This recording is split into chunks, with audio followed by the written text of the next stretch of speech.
जय हिंद, welcome to Wiser Academy. तो अपन लोग जो है भाई सर्कल पढ़ रहे थे, तो सर्कल को आगे कंटिन्यू करते हैं। तो नेक्स्ट क्वेश्चन है आपका भाई, देखिए क्वेश्चन है आपका, if x square plus y square minus 2x plus 2ay plus a plus 3 equal to में 0, represent the real circle, represent the real circle. अभी थोड़ा लाइट चलेगा मार्कर, है ना भाई, थोड़ा नया मार्कर है इसलिए, बाकी मार्कर अभी जो है पुराने वाले इधर है नहीं है, तो सब मैं उधर कोचिंग में ले गया। तो 2ay plus a plus 3 equal to 0 ये लिखा हुआ है, represent the real circle with non zero radius, with non zero radius.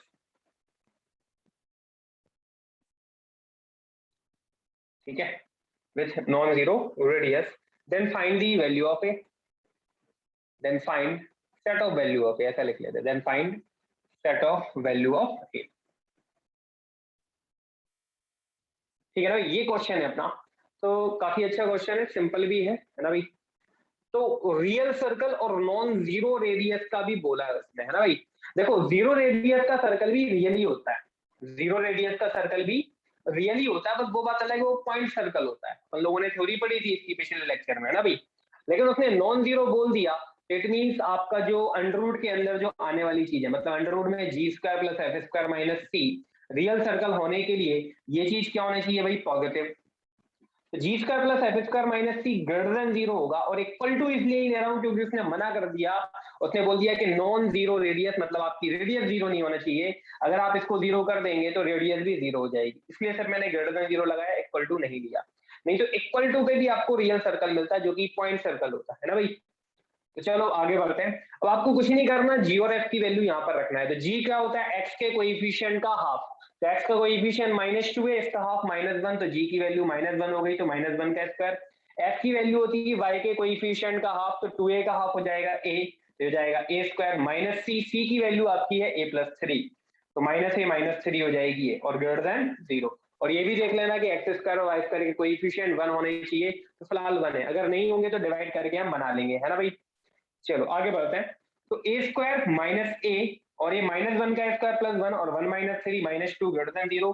इसके फैक्टर करेंगे तो आपको इसके फैक्टर मिल जाएंगे a -2 इंटू में a प्लस 1। अब फैक्टर कर लेना, मैंने डायरेक्टली लिख दिया ये भैया ना। तो ये आपको इसके फैक्टर मिल जाएंगे। फिर आपको पता ही है इसका सॉल्यूशन क्या होता है, इसका सॉल्यूशन होता है a बिलोंग्स टू -इंफिनिटी से -1 और यूनियन 2 से इंफिनिटी। यही हो गया आपका फाइनल आंसर। ठीक है ना भाई, ये आपका फाइनल आंसर हो जाएगा।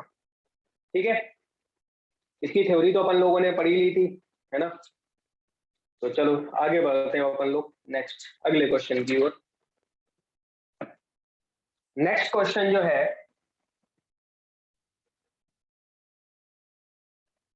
वो ये है, अच्छा क्वेश्चन है ना भाई। और ये जेई के एग्जाम में ऑलरेडी आ चुका है, लेकिन मैं इस क्वेश्चन को कराने से अपने आप को रोक नहीं पा रहा हूँ, बहुत बढ़िया क्वेश्चन है। तो लिखें, line L1 passes through origin and line L2 x plus y -1 equal to में 0। ठीक है ना भाई। if intercept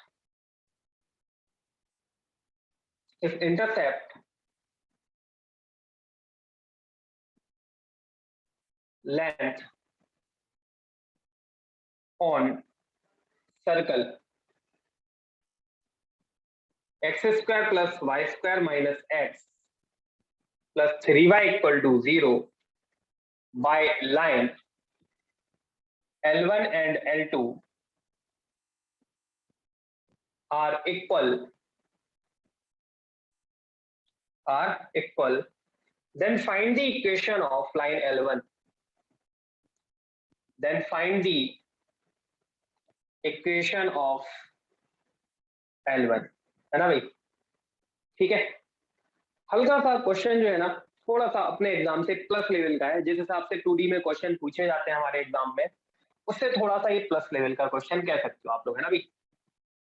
ठीक है, तो थोड़ा सा प्लस पढ़ना भी चाहिए, ताकि आपको फाइनल एग्जाम में जब आप क्वेश्चन करो तो आपको वहां पे घबराहट महसूस ना हो कि कुछ ज्यादा तो नहीं पूछ लिया, है ना भाई। तो देख, तो ध्यान से देखना भाई, क्वेश्चन क्या कह रहा है, L1 पासिस थ्रू ऑरिजिन, है ना भाई। जितनी भी दुनिया में जितनी भी लाइन है जो ओरिजिन से पास होती हैं उनमें कांस्टेंट नहीं आएगा, और मैं पहले भी बोल चुका हूं, दुनिया में जितने भी कर्व्स हैं, जितने भी कर्व हैं, अगर वो ओरिजिन से पास हो रहे हैं तो उसमें कांस्टेंट ऐड नहीं होगा, उसका कांस्टेंट जीरो होगा। मतलब आपकी लाइन, जैसे मान लो अपन लोग y equal to mx plus c लेते हैं, तो आपकी लाइन में c जीरो हो जाएगा क्योंकि वो ओरिजिन से पास हो रही है भाई, है ना। आपकी स्ट्रेट लाइन जो होती है वो y equal to mx plus c होती है, तो मैंने c को जीरो कर दिया क्योंकि वो ओरिजिन से पास हो रही है। हालांकि आप ओरिजिन से पास करके c की वैल्यू निकालोगे तो भी c जीरो आएगा, तो आप directly y equal to mx let करो ना भाई, तो आपकी लाइन बन जाएगी mx minus y equal to zero. ये कौन सी लाइन बन जाएगी, L1, क्योंकि उसने L1 लाइन का ही बोला कि किससे पास हो रही है, ओरिजिन से। और L2 लाइन तो मेरे को ऑलरेडी दे रखी है क्वेश्चन में भाई, वो क्या है, वो है x plus y minus one equal to zero. अब आपको L1 लाइन की इक्वेशन निकालनी है, इट मींस आप n की वैल्यू निकाल लो, आपका काम हो गया। मतलब आपको सिर्फ और सिर्फ n की वैल्यू निकालनी है ना भाई। तो अब वो आगे क्वेश्चन में क्या कह रहा है, if intercept length on circle, ये सर्कल है, by line L1 and L2 are equal, मतलब सर्कल पे जो इन दोनों लाइन से जो इंटरसेप्ट कटेंगे उनकी लेंथ सेम है। मान लो एक लाइन ये जा रही है, मान लो एक लाइन ये जा रही है ना भाई। तो अगर इनकी जो लेंथ ऑफ इंटरसेप्ट, यानी कि ये वाली चीज, लाइन की इंटरसेप्ट मतलब जो लेंथ है इंटरसेप्ट वाली वो सेम है, ये L1 है ये L2 है, तो ये होगा इंटरसेप्ट यहाँ से यहाँ तक का।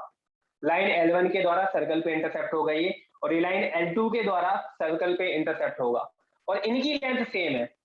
तो ध्यान से सुनना, अगर लेंथ ऑफ कॉर्ड भी बोल सकते हैं इसको अपन, है ना भाई, जो L1 लाइन के द्वारा जो कॉर्ड बनी है उसकी लेंथ और इसकी लेंथ अगर सेम है, तो सेंटर से इन पे जो परपेंडिकुलर डिस्टेंस है ना भाई, वो भी सेम होती है, होगी ही सेम। आप खुद समझ ले भाई, यहाँ पे ये अंडरस्टैंडेबल ही है ना, ठीक है ना। अगर ये सेम है और ये सेम है तो आप एल्टीट्यूड डालेंगे दोनों लाइनों पे, वो सेम आएंगे, मतलब ये P आएगा तो ये भी P ही आएगा, ठीक है ना भाई। सेम होता है ये थ्योरम्स भी होती है ना। ये एक्चुअल में थ्योरम ही है जो कि आपको डायरेक्टली ध्यान में रखना है, ठीक है। जब भी कॉर्ड की लेंथ अगर सेम हो तो सेंटर से उनका परपेंडिकुलर डिस्टेंस भी क्या आती है, सेम आती है। तो हम यहाँ पर क्या करेंगे भाई, सेंटर से दोनों लाइनों पे परपेंडिकुलर डिस्टेंस को सेम कर देंगे और सॉल्व कर लेंगे और हमें m की वैल्यू मिल जाएगी। तो पहले सर्कल का सेंटर निकाल लूं, तो सर्कल का सेंटर क्या होता है, minus half of coefficient of x, तो माइनस माइनस ये हो जाएगा कितना भाई, प्लस का 1/2, माइनस माइनस ये क्या हो जाएगा भाई, प्लस का 1/2, है ना भाई। दूसरा minus half of coefficient of y, तो आपका ये हो जाएगा -3/2, तो ये आपका सेंटर हो गया। तो इस सेंटर से आपको दोनों लाइनों पे परपेंडिकुलर डिस्टेंस डालनी है ना भाई। तो पहले अपन इस वाली लाइन पे परपेंडिकुलर डिस्टेंस डालेंगे, तो x की प्लेस पे कितना जाएगा हमारा 1/2, तो ये m/2 हो जाएगा, और y की प्लेस पे क्या जाएगा -3/2, तो माइनस माइनस प्लस का 3/2, और अपॉन में अंडर रूट में x के कोएफिशिएंट का स्क्वायर प्लस y के कोएफिशिएंट का स्क्वायर, तो 1 का स्क्वायर तो 1 ही होता है ना भाई, और ये मॉड में आएगा इक्वल टू। अब इसी सेंटर से दूसरी वाली लाइन पे परपेंडिकुलर डिस्टेंस डालेंगे, तो पॉइंट x की प्लेस में रखेंगे तो 1/2, और y की प्लेस पे -3/2, और -1 ऑलरेडी है ही, और अपॉन में अंडर रूट में x और y के कोएफिशिएंट के स्क्वायर का सम, है ना। तो 1 का स्क्वायर 1, 1 का स्क्वायर 1, मॉड लगा देंगे इधर, है ना भाई। इसको एलसीएम ले लेंगे अपन लोग, तो हो जाएगा m+3 अपॉन में 2 इधर लिख देते हैं, और अंडर रूट में m² + 1 लिख देंगे इधर, और ये मॉड में, है ना भाई। इक्वल टू में इधर भी 2 एलसीएम ले लो सब में, तो 2 एलसीएम लोगे तो अपॉन में 2, और अंडर रूट में ये 2 हो जाएगा, है ना। इधर सॉल्व करोगे एलसीएम लेके तो कितना आ जाएगा 1 - 3 और -2, ठीक है कि नहीं, ये 2 से 2 कैंसिल आउट हो गया। तो मॉडुलस में m+3 अपॉन में अंडर रूट में m² + 1 इक्वल टू में इसको सॉल्व कर लेंगे तो -3 -2 -5, और -5 + 1 -4, और मॉडुलस के अंदर -4 बाहर आके 4/√2 हो जाएगा, है ना। अब ये वाली चीज डिवाइड में करा के मल्टीप्लाई में, है ना। तो मॉडुलस में m+3 इक्वल टू में 4 अंडर रूट में m² + 1 अपॉन में √2, है ना। देखो m की वैल्यू निकालने के लिए यहाँ पे आपको स्क्वायरिंग बोथ दी साइड तो करना ही पड़ेगा, तो मैं यहाँ पे कर देता हूँ स्क्वायरिंग बोथ दी साइड, तो m+3 का होल स्क्वायर हो जाएगा। देखो स्क्वायर करने के बाद मॉडुलस का कोई रोल नहीं है, मॉडुलस भी पॉजिटिव करता है और स्क्वायर भी हमेशा चीजें पॉजिटिव ही देगा, तो फिर मॉड का कोई मतलब नहीं रह जाता। आप तो डायरेक्टली फॉर्मूला लगा दो a + b के होल स्क्वायर वाला, तो m² + 9 प्लस कितना भाई 6m, इधर 4 का स्क्वायर हो जाएगा 16, और अंडर रूट खत्म हो गया m² + 1 और अपॉन में 2, तो 2 8 16, 8 के अंदर मल्टीप्लाई करो और सॉल्व कर लेते हैं। ठीक है ना, 8 का मल्टीप्लाई करेंगे तो 8m² प्लस 8 हो जाएगा ये, ठीक है। सबको उधर ले जाते हैं तो 0 equal to 8m² minus m² 7m², 6m इधर आगे माइनस का और 9 इधर आगे माइनस का, तो 8 माइनस 9 कितना हो जाएगा -1। इसके फैक्टर कर लेंगे तो 7m² minus 7m plus m हो जाएंगे इसके फैक्टर, -1 है इक्वल टू 0 इधर लिख देते हैं, तो दोनों में से 7m कॉमन लेंगे तो हो जाएगा m-1 और प्लस 1 इंटू में m-1 इक्वल टू में 0 है ही, तो एक m की वैल्यू जाएगी आपकी -1/7 और एक m की वैल्यू जाएगी कितनी 1, तो आपकी जो लाइन की इक्वेशन है वो क्या हो जाएगी, एक लाइन हो जाएगी आपकी y इक्वल टू में -x/7 और एक लाइन हो जाएगी आपकी y इक्वल टू x, तो इसको सॉल्व करोगे तो हो जाएगा कितना x plus 7y equal to 0, solve करके देख लेना, और एक y इक्वल टू x है, तो एक आंसर ये और एक आंसर ये, तो ये आपका आंसर आ गया भाई लाइन L1 की इक्वेशन। ठीक है ना भाई, नोट कर लो, कोई डाउट हो तो बताएं, मैसेज कर सकते हो आप लोग।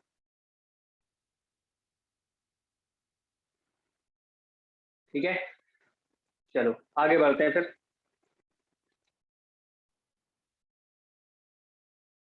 सर एक बार रिपीट करना सर, ये ऊपर से m के बाद क्या किया, वैल्यू निकालने के बाद? यहाँ से यस सर, इसके बाद।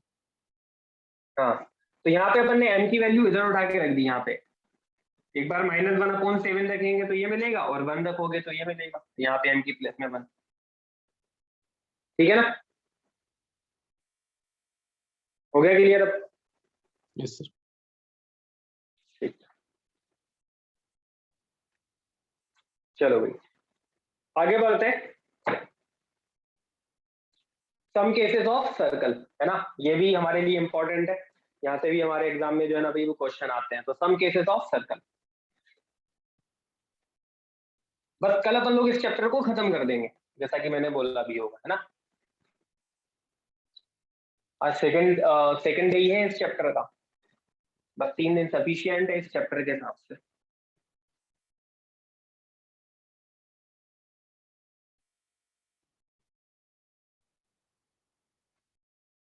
ठीक, तो देखें आगे, नेक्स्ट है some cases of circle.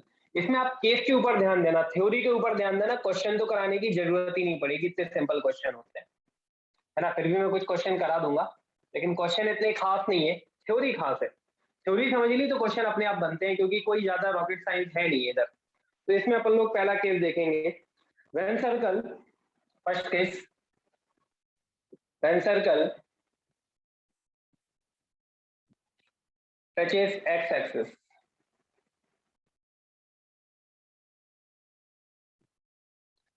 and its center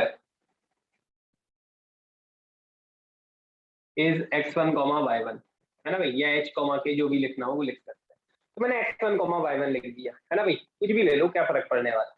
तो आपको सर्कल की इक्वेशन बनानी है कि क्या होगी वो, है ना भाई। अगर आपका जो सर्कल है वो x एक्सिस को टच कर रहा हो और उसने ये भी दे दिया कि उसका जो सेंटर है वो कितना है भाई, x1, y1 है ना, उसने सेंटर दे दिया सर्कल का कि क्या है वो x1, y1। तो आप खुद देखें यहाँ पे ध्यान से कि आप कैसे निकालोगे सर्कल की इक्वेशन। तो आप देखें, ये जो हाइट है ये आपकी y1 होगी, ये x एक्सिस पे टच कर रहा है आपका सर्कल, ये जो हाइट है ये y1 होगी, और जो ये हाइट है ना ये जो y1 क्यों होगी, क्योंकि देखो आप लोग यहाँ पे सेंटर का जो y कोऑर्डिनेट है वो y1 है, और यही जो चीज है वही तो रेडियस होती है ना।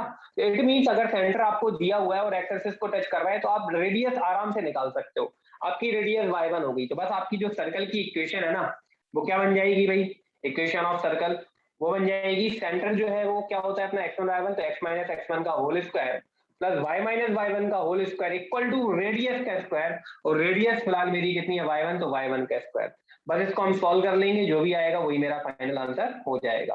तो ये समझना है, याद नहीं करना, तो समझ लो यही क्वेश्चन हो गया।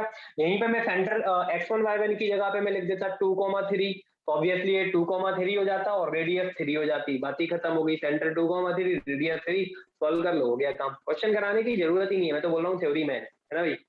इसी में सेकंड केस में ये लिख दूं कि आपका जो सर्कल है ना भाई, वो y एक्सिस को टच करे और सेंटर में वही रखता हूं, तो फिर क्या कहानी होगी, है ना भाई। तो when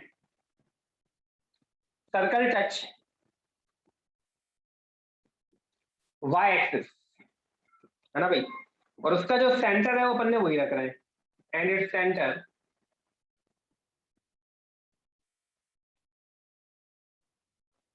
is x1 comma y1। तो ये भी आप बहुत इजीली समझ सकते हैं, है ना। इस बार y एक्सिस को टच कराना है सर्कल को, तो ये अपन ने y एक्सिस को टच करा दिया, ठीक है ना। ये जरूरी नहीं है कि फर्स्ट क्वाड्रेंट में ही टच कर रहा हूँ, हो सकता है सेकंड में कर रहा हूँ, थर्ड में कर रहा हूँ, ठीक है ना, लेकिन मैं फर्स्ट से आपको समझा देता हूँ।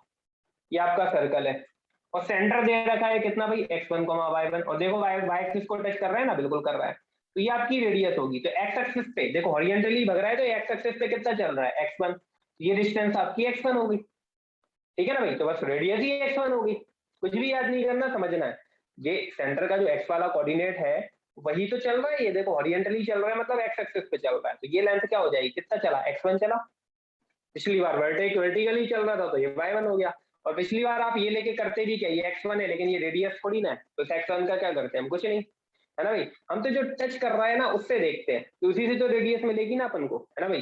तो इस बार रेडियस होगी x1, तो सर्कल की इक्वेशन हो जाएगी आपकी x माइनस x1 का whole square plus y minus y1 का whole square equal to radius का स्क्वायर। तो रेडियस क्या होगी आपकी x1, देखिए रही है वो तो क्लियर, बस इसको सॉल्व कर लेंगे आपका आंसर आ जाएगा, ठीक है ना भाई। तो ये हो गए। नेक्स्ट देखेंगे अपन लोग अगला केस, थर्ड वाला, third. when circle touch x-axis at origin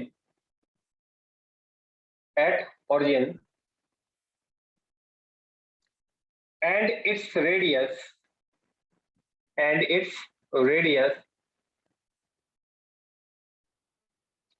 is small a। मैंने a ले ली, मान लो रेडियस है ना भाई। तो इस बार रेडियस गिवन हो गई, सेंटर नहीं दिया, है ना भाई। तो इसमें रेडियस ही देगा वो जनरली, है ना भाई, वो सेंटर कभी देगा नहीं इस वाले केस में। तो when circle touch x axis at origin, भाई आपका जो सर्कल है वो एक्स एक्सिस को टच कर रहा है लेकिन ओरिजिन पे टच कर रहा है, वो इधर टच नहीं करेगा, वो कहां टच करेगा, ओरिजिन पे। और एक्स एक्सिस को ही टच करा है तो ऑब्वियसली आपका डायग्राम ऐसा बनेगा। अच्छा एक बात बताओ, ऐसा भी तो बन सकता है, बिल्कुल बन सकता है ना भाई। रेडियस आपकी सेम है ना, और उतनी रेडियस का अपन लोग नीचे भी बना सकते हैं क्या, तो भाई बिल्कुल बना सकते हैं उतनी रेडियस का नीचे, है ना भाई। अब आप बोलोगे सर इधर भी तो नीचे बन सकता था, क्यों नहीं बनाया। तो मैं आपको बता दूं, वहां पे सेंटर दिया हुआ था, और सेंटर या तो फर्स्ट क्वाड्रेंट में होगा या सेकंड में होगा या थर्ड में होगा या फोर्थ में होगा, लेकिन रेडियस में तो उसने सिर्फ रेडियस ही अकेले बोली है। और रेडियस आप कैसे बताओगे कि फर्स्ट में है कि सेकंड में है कि थर्ड में, वो कहीं भी हो सकती है भाई, सही बात है कि नहीं, है ना। लेकिन जो सेंटर दे दिया, जैसे मान लो लिख दिया 2,3, ये तो फर्स्ट ही क्वाड्रेंट में बनेगा, उसने मैंने बोल दिया इसका सेंटर 2,3 है और एक्स एक्सिस को टच कर रहा है, ये तो फर्स्ट में ही बनेगा, इसको आप फोर्थ क्वाड्रेंट में बना ही नहीं सकते क्योंकि एक्स और वाई दोनों पॉजिटिव है। लेकिन रेडियस जो है ना, वो रेडियस जो है वो तो यहाँ पर भी उतनी रहेगी, नीचे भी उतनी रहेगी, सही बात है कि नहीं। इसलिए ये दोनों डायग्राम एग्जिस्ट करेंगे, इसमें ऊपर वाला भी और नीचे वाला भी। ये थोड़ा सा आप ध्यान रखना है, इसको हल्का सा कंफ्यूजिंग लगता है, वैसे ज्यादा टफ नहीं है, सिंपल सी चीज है। रेडियस तो इसमें भी यही है और इसमें भी यही है, लेकिन इधर आपने 2,3 ले लिया, तो सेंटर जब यहाँ पर होगा तभी वो 2,3 होगा, नीचे आ गया तो उसमें तो y नेगेटिव हो जाएगा ना भाई। तो उसके लिए 2,-3 होता तो फिर फोर्थ में बनता, और 2,3 है तो फर्स्ट में बनेगा। तो इन दोनों केस में आप समझ ही जाओगे, सिंगल सिंगल डायग्राम बनेंगे। लेकिन जब आपको रेडियस दे दे तो फिर तो आप ये भी सर्कल ले सकते हो, ये भी, क्योंकि रेडियस फिक्स करनी है, इसमें सेंटर थोड़ी ना फिक्स करना है। तो रेडियस स्मॉल है दोनों सर्कल में, तो एक कंडीशन वेरीफाई हो रही है ना भाई। इसलिए इसके आंसर दो आते हैं, डबल आंसर आएंगे इस वाले केस के, ठीक है। तो आप बताओ कि रेडियस तो देखो ए दे रखी है ना भाई, ये ए है, तो इसका सेंटर क्या हो जाएगा आपका, इसका सेंटर हो जाएगा आपका 0,a, क्योंकि y एक्सिस से x तो कोऑर्डिनेट 0 होता है और y एक्सिस से कितना चल रहा है a, और इस वाले सर्कल का सेंटर क्या हो जाएगा 0, y एक्सिस की नेगेटिव डायरेक्शन में जा रहा है इसलिए -a, क्योंकि रेडियस तो नेगेटिव होगी नहीं, लेकिन आपको नेगेटिव डायरेक्शन में जाना है इसलिए -a लेंगे, है ना भाई। तो इस बार आपके दो आंसर आएंगे। ऊपर वाले सर्कल का जो आंसर होगा वो क्या होगा, x माइनस सेंटर यही हो गया आपका, है ना, रेडियस स्मॉल ए दी है, सेंटर यहीं पे लाई करेगा, वो तो करेगा ही करेगा। तो x माइनस 0 का whole square plus y minus a का होल स्क्वायर और इक्वल टू में रेडियस यानी कि a स्क्वायर, ये आपके ऊपर वाले सर्कल का आंसर हो गया। इसको सॉल्व करोगे आपको आंसर मिल जाएगा, है ना भाई। नीचे वाले सर्कल का निकालोगे तो x माइनस 0 का whole square plus y minus minus plus a का होल स्क्वायर और इक्वल टू में रेडियस का स्क्वायर। आप चाहो तो दोनों को कंबाइन करके ए को प्लस माइनस कर दो यहाँ पे, तो भी आप डायरेक्टली भी लिख सकते हो। दोनों अलग अलग नहीं लिखने, आप एक साथ लिखना चाहते हो तो यहाँ पे प्लस माइनस लगा दो, क्योंकि देखो इसमें माइनस है और इसमें प्लस है। ठीक है ना भाई, तो इसकी कहानी होगी। फोर्थ केस है हमारा, अब मुझे थोड़ा सा रफ करना पड़ेगा ना भाई, जगह बची नहीं है अपने पास। फोर्थ केस देखें, इसमें कोई डाउट तो नहीं है ना थर्ड केस में किसी को हो तो पूछ लो। सर थर्ड और फर्स्ट और फोर्थ क्वाड्रेंट में भी तो बन सकते हैं सर। फर्स्ट और फोर्थ में कौन सा, ये वाला क्या ये वाला? Third case sir. Third case में नहीं, वो तो ऐसा बनेगा या ऐसा बनेगा, क्योंकि एक्स एक्सिस को टच कराना है ना भाई, वाई एक्सिस को थोड़ी ना कराना है। अगर आप ऐसा बनाओगे तो वो किसको टच कर जाएगा, वो वाई एक्सिस को टच कर जाएगा। आ गया ना समझ में? तो वो अगले केस में आएगा वो वाला डायग्राम जो आप बोल रहे हो ना, इसमें वाई एक्सिस में टच होगा तब वैसा डायग्राम बनेगा जो आप कह रहे हो। तो when circle touch y axis at origin, theory काफी है, देखो यहाँ पे क्वेश्चन की ऐसे जरूरत नहीं है ना। And its radius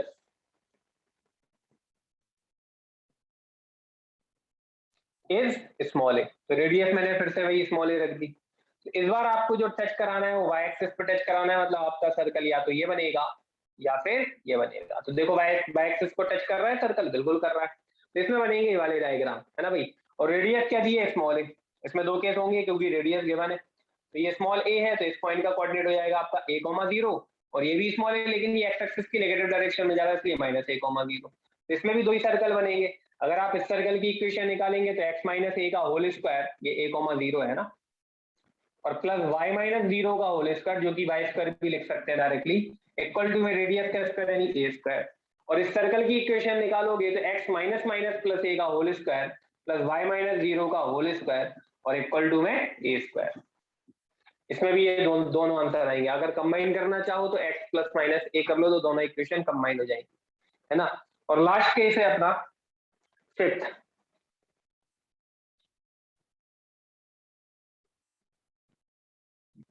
last case देखेंगे fifth. When circle touch coordinate axis, coordinate axis का मतलब एक्स और वाई दोनों को टच करे, coordinate axis and its radius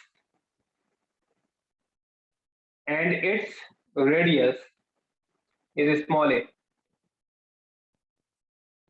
ठीक है ना, कोऑर्डिनेट एक्सिस का मतलब ये है कि वो एक्स और वाई दोनों एक्सिस को टच करे। तो इसमें पता है कितने डायग्राम बनेंगे, इसमें फर्स्ट क्वाड्रेंट में भी दोनों एक्सिस को टच कर सकता है, सेकेंड क्वाड्रेंट में भी दोनों एक्सिस को टच कर सकता है, थर्ड क्वाड्रेंट में भी दोनों एक्सिस को टच कर सकता है, और फोर्थ क्वाड्रेंट में भी दोनों एक्सिस को टच कर सकता है ना भाई। तो इसमें बहुत सारे आंसर मिलेंगे। तो पहले अपन इसका आंसर निकालते हैं, टोटल मिला के 4 आंसर बन सकते हैं इसमें, क्योंकि जब अगर वो ये बोल दे कि हाँ भाई आपका सर्कल फर्स्ट क्वाड्रेंट में बन रहा है, फिर आप यहाँ पे फर्स्ट क्वाड्रेंट का सेंटर निकालेंगे, बस सेंटर चेंज करना है, रेडियस तो फिक्स है। अगर वो बोल दे कि आपका सर्कल सेकंड क्वाड्रेंट में, तो आपको सेकंड क्वाड्रेंट का सेंटर निकालना पड़ेगा। थर्ड में बोले तो थर्ड के हिसाब से चलना है, और फोर्थ में बोले तो फोर्थ के हिसाब से आपको सेंटर निकालना है ना भाई। चलो अपन लोग पहले फर्स्ट की बात कर लेते हैं। रेडियस स्मॉल ए दी है तो ऑब्वियसली ये भी स्मॉल ए होगा और ये भी स्मॉल ए होगा, मतलब आपका जो सेंटर है ना वो हो गया a,a, है ना भाई। तो इस वाले सर्कल की जो इक्वेशन बनेगी वो बनेगी x माइनस ए का whole square plus y minus a का होल स्क्वायर इक्वल टू में a स्क्वायर। क्लियरली दिख रहा है तो, है ना भाई। और ये वाले सर्कल की इक्वेशन में क्या होगा, ये भी स्मॉल है और ये भी स्मॉल है ना भाई। लेकिन आप ये देखो कि आप एक्स एक्सिस की कौन सी डायरेक्शन में जा रहे हो, नेगेटिव में जा रहा हो इसलिए एक्स वाला नेगेटिव, लेकिन y की तो पॉजिटिव में ही हो तो a माइनस ए कॉमा ए हो जाएगा इसका सेंटर। तो इस वाले सर्कल की जो इक्वेशन बनेगी x minus minus plus a का whole square plus y minus a का होल स्क्वायर और इक्वल टू में a स्क्वायर। सॉल्व कर लेंगे आपको आंसर मिल जाएगा।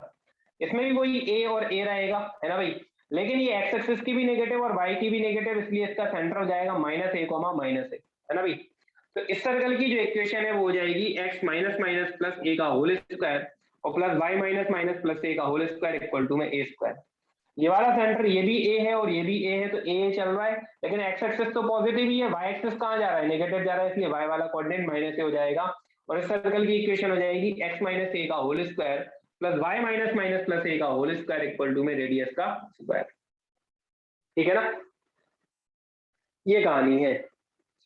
बस ये थ्योरी हो गई है ना, बस कोई ज्यादा कुछ खास बात होती नहीं है। ये 5 केस है टोटल मिला के।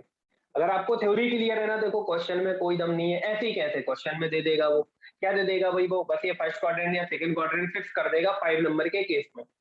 ठीक है ना, इधर तो वैसे कभी कभी फिक्स करता है और ज्यादातर वैसे नहीं भी करता है ये वाले केसेस में, है ना। तो इनमें और भी अच्छे क्वेश्चन बनते हैं तो अपन लोग वो वाले क्वेश्चन करेंगे, इतने सिंपल नहीं करेंगे।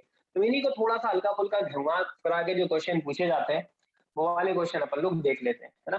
तो इसको रफ कर देता हूँ, ये काफी इंपॉर्टेंट चीज है, पांचों की पांचों ध्यान रखना है इनको आपको अच्छे से। आपका क्वेश्चन यहाँ से भी फंस सकता है, काफी चांसेस होते हैं यहाँ से क्वेश्चन आने के। ठीक, चलो आगे बढ़ते हैं।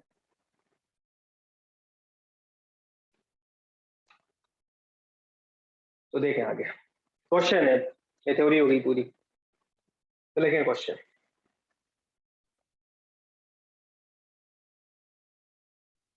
ठीक है, मैं सिंपल वाले क्वेश्चन नहीं लिखवा रहा हूँ, थोड़े ठीक ठाक वाले क्वेश्चन अपन लोग देख लेते हैं। जैसे कि ये वाला क्वेश्चन है, एक find the equation of circle. ये भी ज्यादा टफ नहीं है, सिंपल ही है, क्योंकि देखो सर्कल से क्वेश्चन बहुत ज्यादा टफ तो आता भी नहीं एनडीए। तो find the equation of a circle which touches y-axis at a distance of y-axis at a distance of 3 unit at a distance of 3 unit from the origin,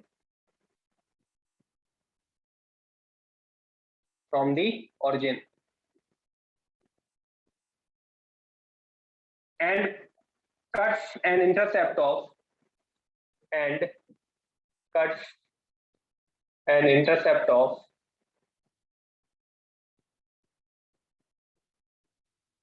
8 unit